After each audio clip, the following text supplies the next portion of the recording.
I'm back, and my bookshelf is still behind me with the mess from 5 minutes ago. But it is time for this afternoon's edition of Storytime Live via Facebook. I don't have anyone lined up to read again because it's been just a little busy. So you get stuck with me again today. Although I have some people that are interested, we just got to figure out who they are. So this afternoon I have two stories. One is Jack the Leprechaun, and the second one is the Leprechaun who lost his rainbow. I thought it was appropriate because today is St. Patrick's Day, although many of us have probably forgotten that. I forgot to wear my green. I have a fun shirt with a fake bow tie that I like to wear on a day like this. So this will start with Jack and the Leprechaun. Jack Mouse was invited to a very special St. Patrick's Day party. It was far away from his home. Welcome to Ireland, his cousin Sean said. Happy St. Patrick's Day. Jack was happy to be there. He'd come a very long way.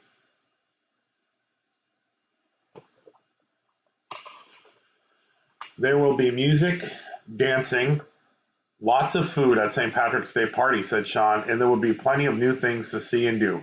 Maybe, if we're really lucky, someone might even catch Liam the Leprechaun this year. Who is Liam the Leprechaun? Asked Jack. Every St. Patrick's Day, Liam the Leprechaun appears with a pot of gold in one hand and a stout oak club called a chile in the other, said Sean. If someone catches him, he has to give them his pot of gold, but no one has caught him yet. So keep an eye out, cousin.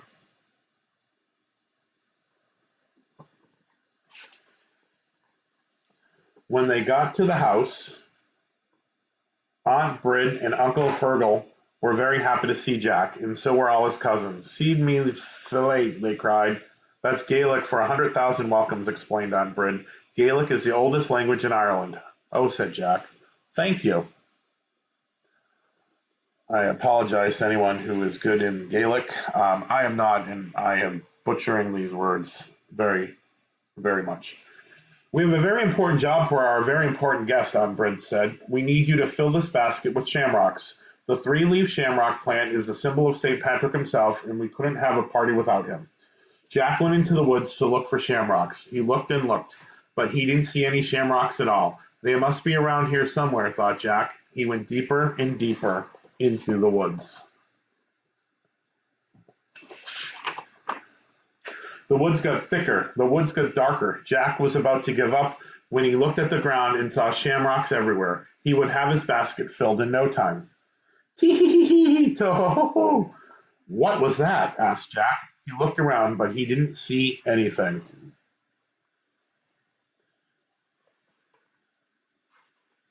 "Tee-hee-hee, to-ho-ho!" There was that sound again. Jack turned and saw a little man with a red beard, in a green suit and a green hat, and the little man had a wooden club in his one hand and a pot of gold in the other. "That must be Liam the Leprechaun," Jack called and thought. "The pot of gold will be mine if I catch him." But with a tee-hee-hee and a to-ho-ho, Liam sprinted away. "Hey," Jack yelled. "Hold on." Jack ran after him as fast as he could.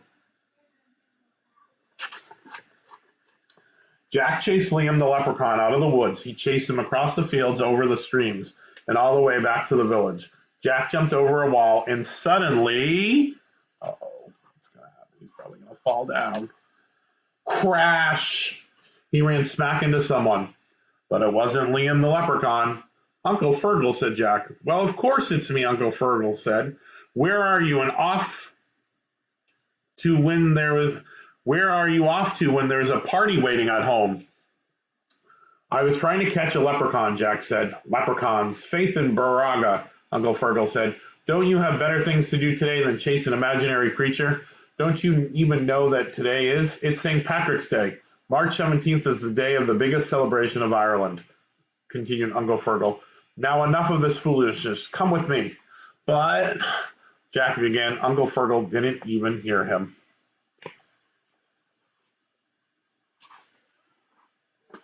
"The whole town's getting ready for St. Patrick's Day," said Uncle Fergal. "There's Mrs. Murphy baking the traditional soda bread, and that's Mr. O'Brien getting the children ready for the parade. Miss Fitzgerald is knitting a special green sweater. Green is the national color of Ireland, you know. But What about leprechauns? Asked Jack. What about pots of gold? Ah, you silly mouse, said Uncle Fergal. There's no such thing as leprechauns. But then, out of the corner of his eyes, Jack saw Liam. There he is, Jack yelled as he raced away.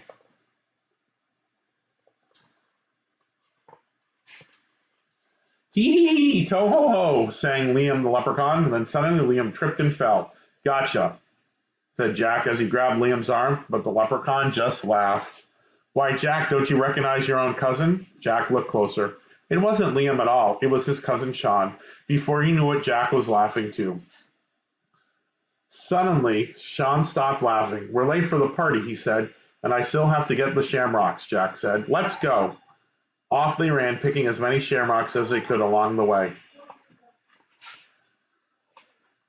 When they got to the house, the party was just starting. There was music and dancing and lots of food. The mayor played traditional St. Patrick's song Danny Boy on his harp, and everyone clapped.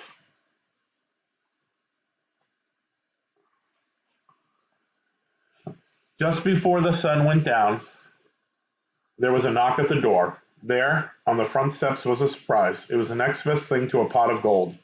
It was a pot of cheese. From Liam the leprechaun. Happy St. Patrick's Day. I would like a pot of chocolate, or walnuts, or candy. I like Starburst, especially Starburst jelly beans, just in case anyone sees any. I live at, never mind. The leprechaun who lost his rainbow. That sounds very sad. No rainbows today, unless we have some sun come out later, because it's really cloudy. In the soft drizzle that was falling on St. Patrick's Day, Colleen wished her grandfather good luck. He gave her a piece of red licorice, her favorite candy, and then he was off to the parade to play the bagpipes. Her grandfather had told Colleen that notes he and his bandmates played were like colors on the air, colors only your ears could see.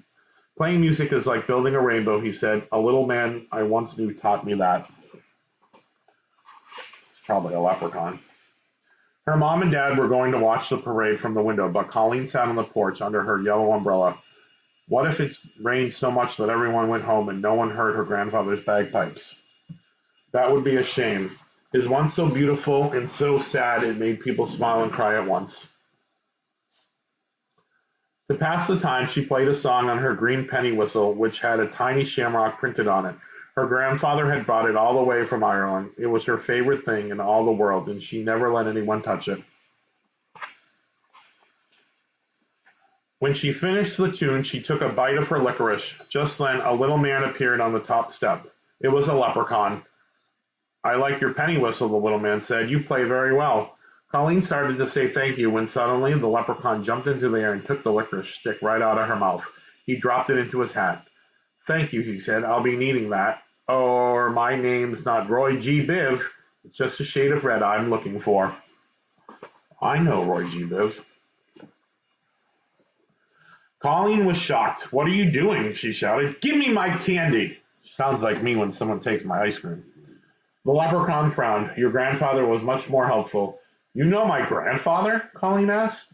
Yes, we created a rainbow together back when he was a boy, Mr. Viv explained. Colleen was puzzled. Could this be the little man her grandfather had talked about? Mr. Biv looked glum. I've lost my rainbow again, and my gold is at the end of it. To be a leprechaun in good standing, I must have gold, so I need someone's help to build a rainbow. He paused. That someone is you. Colleen frowned. Leprechauns were tricky. Everyone knew that. Could Mr. Biv be telling the truth? Let me show you something, the leprechaun said. Spin around with the hat and watch what happens. She twirled around holding the hat. Suddenly a streak of bright red, just the color of her licorice, sprang out of the hat and hung in the air a moment and then disappeared. Colleen was amazed.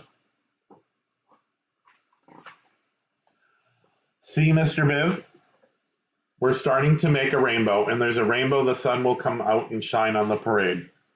Colleen took a deep breath. What do we do? For every color, I need something that belongs to you. Something red, orange, yellow, green, blue, indigo, and violet. Colleen looked around. There was her new orange basketball. She hated to give it up, but she tossed it into Mr. Biv's hat. Immediately, an orange streak shot up. She gave him her yellow umbrella, yellow curved under the orange. When her blue ribbons went in, the beautiful blue appeared. Next to go was her indigo headband, and finally her favorite violet scarf. Now there was a rainbow of colors coming out of her hat, but something was wrong. Right between the yellow and blue there was an empty space.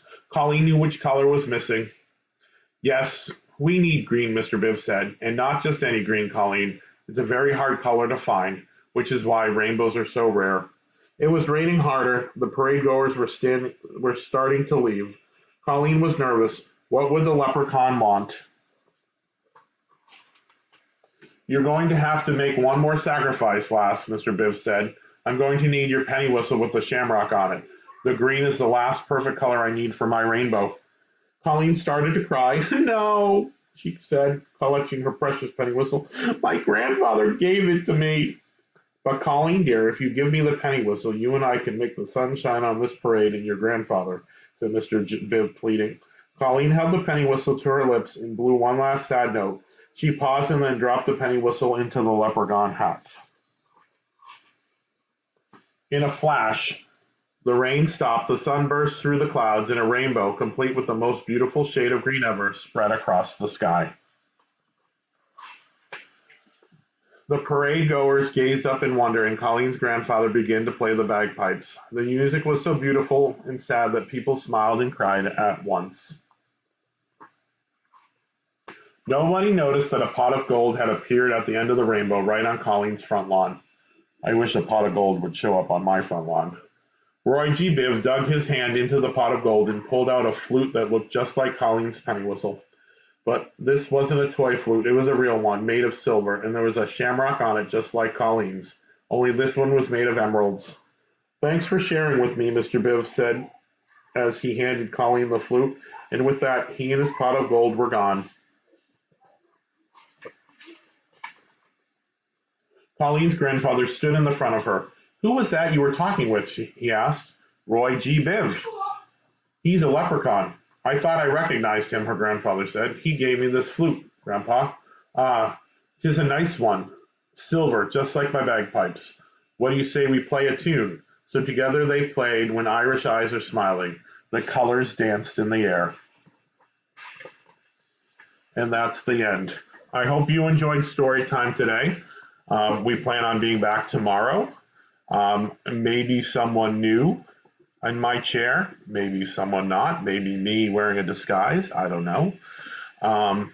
Enjoy the rest of your day, and maybe the sun will come out and we'll see a rainbow this afternoon.